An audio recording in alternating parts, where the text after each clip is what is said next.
आपको उस इक्वेशन को सॉल्व करना है। सिंपल। चलिए फर्स्ट स्टार्ट करते हैं।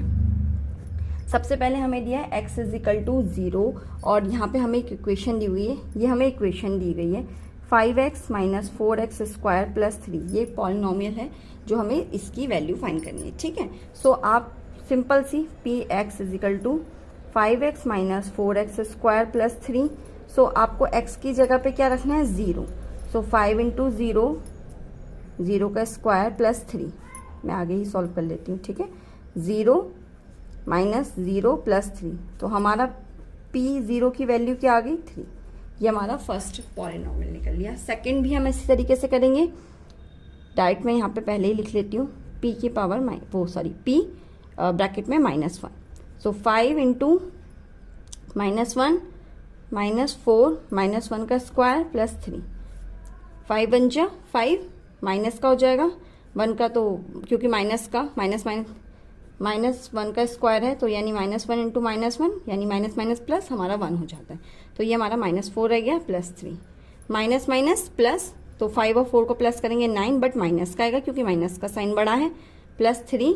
और ये हमारा p ब्रैकेट में -1 हो गया, प्लस माइनस माइनस 6 हो गया। 9 में 3 गया 6, लेकिन साइन किसका लगेगा माइनस का, क्योंकि माइनस का नंबर बड़ा है। ये दो हमने इस तरीके से, सेम थर्ड भी हम इसी तरीके से निकालेंगे। x2 दिया है, p2 इज इक्वल टू, जहां पे x है वहां पे हम कौन सी वैल्यू पुट कर देंगे 2 वैल्यू पुट कर देंगे, यानी 5 ब्रैकेट में 2 माइनस 4 2 का स्क्वायर प्लस 3। 5 2 जा 10, 4 2 2 जा 4 प्लस 3, 10 माइनस 4 4 जा 16 प्लस 3। 10 में से 16 को माइनस करेंगे -6। ये मैं आपको पहले ही बता चुकी हूँ कि जिसका भी साइन बड़ा होता है वही साइन लग जाता है। ठीक है ना, जिसका भी नंबर बड़ा होता है उसी के आगे जो साइन होता है, चाहे वो प्लस का हो चाहे माइनस का हो। Plus 3 plus minus minus 3 sign लगेगा माइनस का।